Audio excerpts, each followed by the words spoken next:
Ultimamente mi faccio delle domande, tipo: ma l'Italia si rialzerà da questa situazione? Oppure: ma il tampone veloce perché ci mette tutto questo tempo per arrivare? Oppure: ma nella matriciana ci va il guanciale o la pancetta? Ma quella che non mi fa dormire la notte è questa: ma tutte queste mascherine e questi guanti inquinano? E la risposta è sì!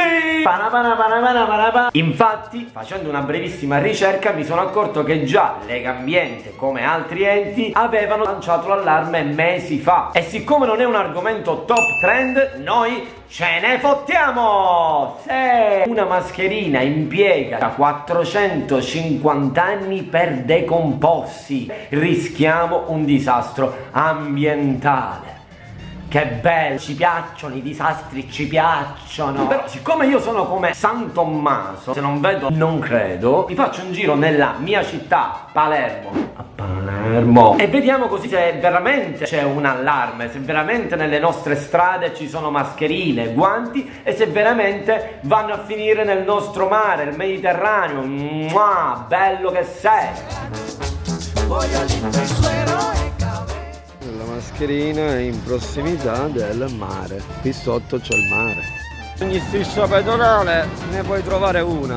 Questo non è una mascherina, però un pezzo di rosticceria abbandonato così, cioè vicino al mare pure. Macchiata di non so che cosa. Lì c'è il mare sempre, Nel 2021 passeremo dal stare a casa per il Covid a stare a casa tappate la munnizza. E già mi immagino i tormentoni. Non ce n'è munnizza. Certo dobbiamo guardare il lato positivo della cosa, che nei nostri mari arriveranno delle nuove specie animali, dei nuovi pesci, tipo il pesce guanto. Pesce guanto fatto in brodo buonissimo. Oppure la medusa ipocondriaca, che è un agglomerato. E proprio di questo bisogna parlare, sì, perché il rischio è che i pesci scambiano guanti e mascherine per una medusa e quindi mangiano i guanti e muoiono soffocati. O ancora peggio, mangiano, assimilano e arriva tutto direttamente sulla nostra tavola. La spigola è pronta, freschissima, guarda l'occhio. Sembra vivo. Possiamo usare le mascherine riutilizzabili, quelli che si lavano, quelle che funzionano sempre, quelle che non sporcano quanto queste cazzo mascherine. Usa e getta, basta. Adesso il mio appello va al signor DPCM Unlimited Edition. Perché non cominciamo a sensibilizzare la popolazione su questo tema veramente importante quale l'ambiente? Perché non mettiamo dei contenitori in città dove c'è scritto bello chiaro e tondo: mascherine e guanti, rifiuti speciali.